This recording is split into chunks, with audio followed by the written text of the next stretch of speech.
ವೇದಿಕೆಯ ವತಿಯಿಂದ ಟಿ ನಾರಾಯಣಗೌಡರು ಇಡೀ ರಾಜ್ಯಾದ್ಯಂತ ಹೋರಾಟ ಮಾಡಲಿಕ್ಕೆ ಕರೆಯನ್ನು ಕೊಟ್ಟಿದ್ದಾರೆ. ಇವತ್ತು ತಮಿಳು ಭಾಷೆಯಿಂದ ಕನ್ನಡ ಭಾಷೆ ಉಗಮ ಆಯಿತು ಅಂತೇಳಿ ನಟ ರಾಜಕಾರಣಿ ಕಮಲ್ ಹಾಸನ್ ಚೆನ್ನೈನಲ್ಲಿ ನಡೆದ ಒಂದು ಕಾರ್ಯಕ್ರಮದಲ್ಲಿ ಹೇಳಿಕೆ ಕೊಟ್ಟಿದ್ದಾರೆ. ಆ ಹೇಳಿಕೆಯ ವಿರುದ್ಧವಾಗಿ ಟಿ ನಾರಾಯಣಗೌಡರು ಒಂದು ಹೇಳಿಕೆಯನ್ನು ಕೊಟ್ಟು ಇಡೀ ರಾಜ್ಯಾದ್ಯಂತ ಕನ್ನಡಿಗರು ಮತ್ತು ರಾಜಕಾರಣಿಗಳು ಸೇರಿದಂತೆ ವಿರೋಧ ವ್ಯಕ್ತಪಡಿಸಿದ್ರು ಸಹ ನಟ ಕಮಲ್ ಹಾಸನ್ ಹೇಳ್ತಾರೆ, ನಾನು ಹೇಳಿಕೆ ನೀಡಿರ್ತಕ್ಕಂಥ ಹೇಳಿಕೆಗೆ ಬದಲಾಗಿದ್ದೇನೆ ಅಂತೇಳಿ. ಯಾವುದೇ ಕಾರಣಕ್ಕೂ ತಮಿಳಿಂದ ಹುಟ್ಟಿರ್ತಕ್ಕಂಥ ಕನ್ನಡ ಅಲ್ಲ, ತಮಿಳು ಮತ್ತು ಕನ್ನಡ ಆಗಿರ್ಬೋದು, ತೆಲುಗು ಆಗಿರ್ಬೋದು, ದ್ರಾವಿಡ ಕುಟುಂಬದಿಂದ ಬಂದಿರತಕ್ಕಂಥ ಭಾಷೆಗಳಿವು. ಹಾಗಾಗಿ ಸಮಾನತೆಯನ್ನು ಕಾಣಬೇಕೆ ಹೊರತು ಅವರು ಅಲ್ಲಿರ್ತಕ್ಕಂಥ ತಮಿಳಿಗರ ಪ್ರೇಮವನ್ನು ಒಲೈಸಿಕೊಳ್ಳೋಕ್ಕೋಸ್ಕರ ಕನ್ನಡಿಗರ ವಿರುದ್ಧವಾಗಿ ಏನು ಹೇಳಿಕೆ ಕೊಟ್ಟಿದ್ದಾನೆ ಕಮಲ್ ಹಾಸನ್. ಅವರು ಕನ್ನಡಿಗರನ್ನು ಏನಾದರೂ ಕ್ಷಮೆ ಕೇಳದೇ ಇದ್ರೆ ಏನು ನಾಳೆ ಇದು ಅವರು ಚಲನಚಿತ್ರ ಬಿಡುಗಡೆ ಆಗ್ತಾ ಇದೆ.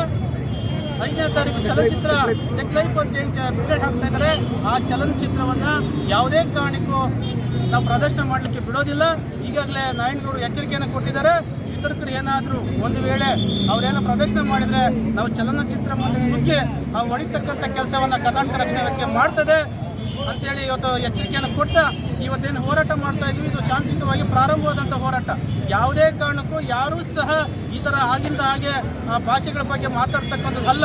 ಕೆಲವರು ಯಾರು ಹೇಳ್ತಾ ಇದ್ರು ಸಂಸ್ಕೃತದಿಂದ ಹುಟ್ಟಿರ್ತಕ್ಕಂಥ ಕನ್ನಡ ಭಾಷೆ, ಯಾವುದೇ ಕಾರಣಕ್ಕೂ ಸಂಸ್ಕೃತದಿಂದ ಹುಟ್ಟಿರ್ತಕ್ಕಂಥ ಭಾಷೆ ಅಲ್ಲ. ಅದು ದ್ರಾವಿಡ ಕುಟುಂಬದಿಂದ ಬಂದಿರತಕ್ಕಂಥ ನಮ್ಮ ಕನ್ನಡ, ತೆಲುಗು. ಹಾಗಾಗಿ ನಮ್ಮ ಹಲ್ಮಡಿ ಶಾಸನ ಕೂಡ ಹೇಳುತ್ತೆ ಕನ್ನಡಕ್ಕೆ ಇರ್ತಕ್ಕಂಥ ಇತಿಹಾಸ. ಹಾಗಾಗಿ ಭಾಷೆ ಸಮಾಧಾನ ಕಾಣಬೇಕೆ ಹೊರತು ಕಮಲ್ ಹಾಸನ್ ಹೇಳಿಕೆ ಕೊಟ್ಟಿರ್ತಕ್ಕಂಥದ್ದನ್ನ ಅವನ ಮೇಲೆ ಪ್ರಕರಣ ದಾಖಲು ಮಾಡಬೇಕು.